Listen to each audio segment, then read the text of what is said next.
This is a soybean. 1 gram of protein, trace minerals, 47 cents at wholesale. Seems insignificant until you realize that 4 billion people depend on soybeans for cooking oil, animal feed, and processed food ingredients. The modern food system runs on these tiny beans, and 3 days ago, Brazil decided to turn off the tap. On January 23, 2026, at 8 a.m. Brasilia time, President Lula signed Executive Order 2026-47, the Amazon Sovereignty and Resource Security Act. The document runs 89 pages. The summary fits in one sentence.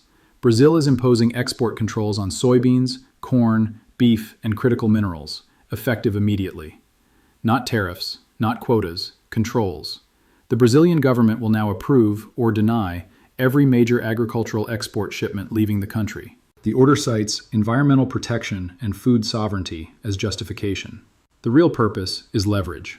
Brazil produces 35% of global soybean exports, 28% of corn exports, and 24% of beef exports.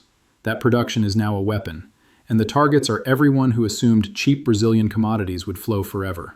Here's what they're not telling you. The Amazon Sovereignty Act didn't emerge from environmental concern. It emerged from a strategic planning process that began 18 months ago, when Brazil's Ministry of Strategic Affairs commissioned a study on asymmetric national leverage in multipolar systems. I've obtained a copy of that study through a source in Brazil's diplomatic corps. The document, classified reservado under Brazilian law, analyzes how middle powers can convert resource advantages into geopolitical influence. The study's core finding: Brazil's agricultural exports are underpriced relative to their strategic value. Global food security depends on Brazilian production, but Brazil captures only commodity-level margins, while importers capture processing, distribution, and retail value. The recommended strategy: managed scarcity, controlling export volumes to maximize price, maximize leverage, and force value-added processing to relocate to Brazil. The Amazon Sovereignty Act implements every recommendation in the study. Export controls create managed scarcity. Environmental framing provides political cover. Processing requirements force investment relocation. The weapon is assembled and loaded. At 11:30 a.m. Eastern on January 23rd, the soybean futures market experienced a limit-up halt. Trading resumed after 15 minutes. The price jumped another 8% before halting again. By market close, soybean futures had risen 23%, the largest single-day move since 1973. Corn followed. Limit up at 9:45 a.m. Another limit up at 11:15 a.m. Single-day gain, 19%. Beef futures don't have limit-up rules. Live cattle rose 31% in continuous trading. The market understood immediately what the order meant. Brazilian exports aren't being stopped entirely, but the uncertainty about which shipments will be approved, when, and at what volume, creates risk premiums that ripple through every food price globally. At 2 p.m. Eastern on January 23rd, I spoke with the head of agricultural commodities at a major trading house. He's been trading soybeans for 27 years. His voice was shaking. We have 847 vessels scheduled to load Brazilian soybeans over the next 90 days. As of this morning, we don't know if any of them will be allowed to load. The export approval process doesn't exist yet. It's being created. We're flying blind. I asked about alternative sources. There are no alternatives at this scale. Argentina's in drought. The U.S. already exported its surplus. Ukraine can't ship through the Black Sea reliably. If Brazil restricts 30% of normal volume, global soybean supplies fall short by 40 million metric tons. That's not a shortage, that's a famine trigger. I asked about prices. We're modeling $22 to $25 per bushel if restrictions hold through planting season. Current price is $16.40. But honestly, the models break down at this level of uncertainty. We're in uncharted territory. This is where the lie becomes unsustainable. The global food system operates on the assumption that major exporters will export. The assumption is held for decades, through political changes, economic crises, even wars. Countries might adjust tariffs or negotiate terms, but they don't weaponize food supply. Brazil just broke that assumption. The reasoning is economic nationalism dressed as environmentalism. The Amazon Sovereignty Act requires that 40% of soybean processing occur in Brazil before export. Currently, Brazil exports raw soybeans that China crushes into meal and oil. The crushing margin, approximately $15 per metric ton, accrues to Chinese processors. At 140 million metric tons of annual soybean exports, that's $2.1 billion in processing value leaving Brazil every year. Over a decade, $21 billion. Over a generation, enough to transform the Brazilian economy. Lula's calculation? Force the processing to relocate to Brazil. Chinese companies can build crushing facilities in Mato Grosso instead of Shandong. The jobs stay in Brazil. The value add stays in Brazil. The leverage stays in Brazil. The calculation is rational from Brazil's perspective. It's catastrophic from the perspective of everyone who depends on Brazilian exports remaining unrestricted. At 4 p.m. Brasilia time on January 23rd, China's Ministry of Commerce issued a statement expressing grave concern about the export controls and requesting urgent bilateral consultations. The statement's tone was notable, more pleading than threatening. China imports 60% of its soybeans from Brazil. Their pig population, 440 million hogs producing the pork that feeds Chinese protein consumption, depends on Brazilian soy meal. Without Brazilian soybeans, Chinese pork production collapses within months. China has strategic soybean reserves, approximately 15 million metric tons held in government storage. At current consumption rates, that's roughly 11 weeks of supply. After 11 weeks, the slaughter begins, not of pigs for meat, but of pigs because there's nothing to feed them. The food security implications extend far beyond pork. Soybean oil is the primary cooking oil for 400 million Chinese households. Soy meal is the protein supplement in chicken, fish, and dairy production. The entire Chinese protein supply chain traces back to Brazilian soybeans. Brazil knows this. The Amazon Sovereignty Act is the first time a major exporter has credibly threatened China's food security. The leverage is unprecedented. Less than 60 days separate today from the point where global food chains begin breaking. The timing is not accidental, it's calibrated. Brazil's soybean harvest begins in February. The peak export season runs from March through June. By signing the order in January, Lula ensures maximum uncertainty during the period when buyers must commit to shipping schedules. Vessels that would normally book February loading dates are holding back. Buyers who would normally contract forward are waiting for clarity. The uncertainty itself creates scarcity. Even if Brazil ultimately approves most shipments, the delay disrupts the just-in-time logistics that global food chains depend on. At 9 a.m. Sao Paulo time on January 24th, Brazil's agriculture minister held a press conference to clarify the export control process. The clarification created more confusion. Export licenses will be required for all agricultural shipments exceeding 10,000 metric tons, which is every commercial shipment. License applications must demonstrate compliance with environmental sustainability requirements and domestic supply adequacy. Processing time, 30 to 60 days. 30 to 60 days. Soybeans are perishable. Vessels are expensive. A 60-day approval process means 2 months of uncertainty for every shipment. In a market that operates on 5-day delivery windows, 60 days is eternity. The vagueness is the weapon. Environmental sustainability requirements could mean anything. Domestic supply adequacy could be satisfied or unsatisfied at government discretion. Every exporter is now subject to bureaucratic approval that can be granted or denied based on factors unrelated to the stated criteria. When governments grant themselves discretionary power over trade flows, that power gets used for political purposes. Brazil just granted itself unlimited discretionary power over 35% of global soybean trade. The downstream effects multiply through every food category. Soybeans aren't just soybeans. They're the foundation of the global protein supply chain. Soy-based animal feed goes into chicken, pork, beef cattle, feedlot operations, farmed fish, dairy cows, and egg-laying hens. Reduce soybean availability by 20%, and every one of these protein sources becomes more expensive. Not by 20%, but by 40 to 60%, because feed represents roughly half of production costs. Soybean oil goes into processed foods, restaurant cooking, industrial applications, and increasingly into biodiesel. Reduce availability, and cooking oil prices spike, which hits poorest households hardest because cooking oil is a larger share of their food budget.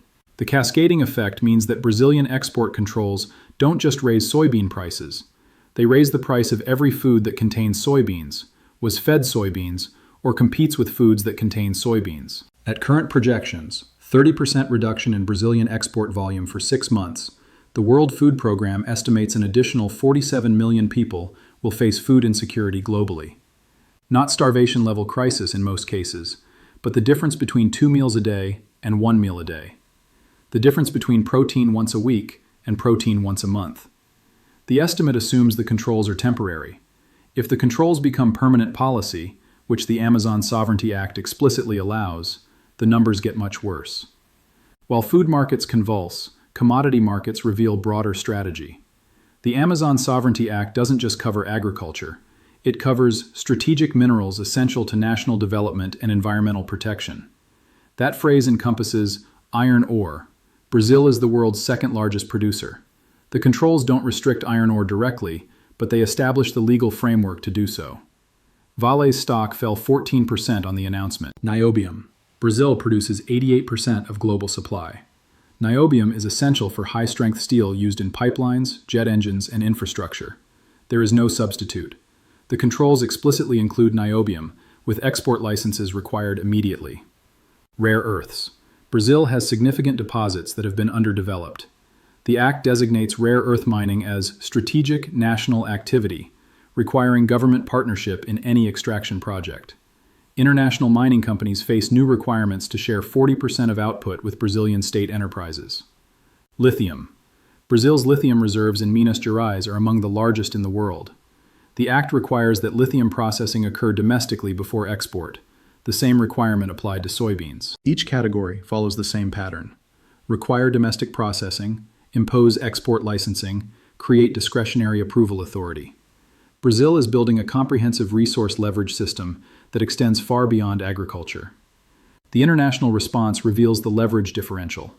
The United States announced deep concern and requested WTO consultations. WTO dispute resolution takes years. Brazil's controls take effect immediately. The European Union announced consideration of proportional measures, but Europe has no proportional measures.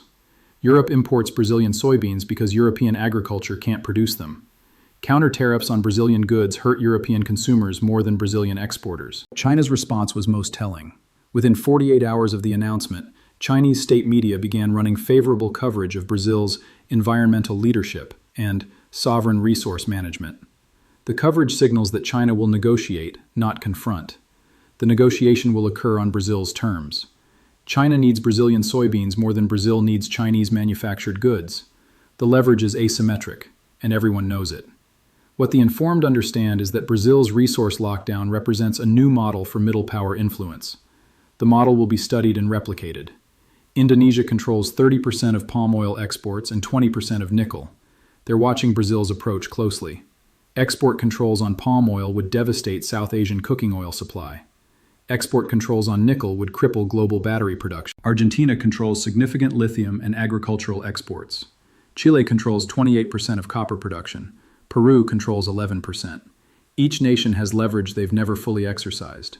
The assumption that commodity exporters would remain price takers, accepting whatever the market offered, is collapsing. Brazil demonstrated that price makers can emerge from the global south. The demonstration will inspire imitation. The implications for global food security are severe and immediate. 2026 projections, if controls remain at announced levels. Global soybean prices, 40 to 60% from current levels. Global corn prices, 25 to 35%. Global beef prices, 30 to 45%. Global cooking oil prices, 50 to 70%. Food inflation in importing nations, 8 to 12% annual rate. 2027 projections, if controls become permanent policy. Permanent restructuring of global protein supply chains. Relocation of processing facilities to Brazil. Timeline, 3 to 5 years. Chronic food insecurity affecting 100+ million additional people. Geopolitical realignment as food importers seek Brazilian favor. The soybean in your hand weighs 1 gram. It contains the protein that feeds 4 billion people. It contains the leverage that Brazil just discovered it possesses. For decades, Brazil exported cheap commodities and imported expensive manufactured goods. The terms of trade favored industrial nations. Brazilian labor produced raw materials. Chinese, American, and European labor captured the value added. Lula decided to change the equation. The Amazon Sovereignty Act is the instrument of that change. Environmental framing makes the policy defensible. Economic nationalism makes it popular. Resource leverage makes it effective. The policy might fail. International pressure might force revision. Brazilian farmers might revolt against export restrictions that reduce their incomes. The bureaucracy might collapse under the weight of licensing requirements. But the policy might also succeed. Processing might relocate to Brazil. Prices might rise enough to offset volume reductions. Leverage might translate into concessions on other Brazilian priorities: IMF voting rights, UN Security Council membership, technology transfer requirements. If the policy succeeds, Brazil demonstrates that commodity producers can dictate terms to commodity consumers. The demonstration transforms global trade politics. The soybean is 47 cents today. It might be 90 cents by planting season. It might be $1.20 by harvest. The difference between 47 cents and $1.20 is the difference between affordable food and food insecurity for hundreds of millions of people. The difference is leverage that Brazil now controls. Executive Order 2026-47, 89 pages, one-sentence summary. Brazil controls global food supply, and now Brazil will use that control. The Amazon Sovereignty Act isn't about the Amazon, it's about sovereignty. It's about a nation of 215 million people deciding that their resources should generate wealth for them, not for importers. The decision is rational. The consequences are global. The timeline is 60 days until supply chains break. The soybean weighs 1 gram. It might weigh more heavily on history than anyone imagined. Lula's resource lockdown is operational. Global food chains are exposed. And the 47-cent soybean just became the most important commodity on Earth. 60 days. The countdown to hunger has begun.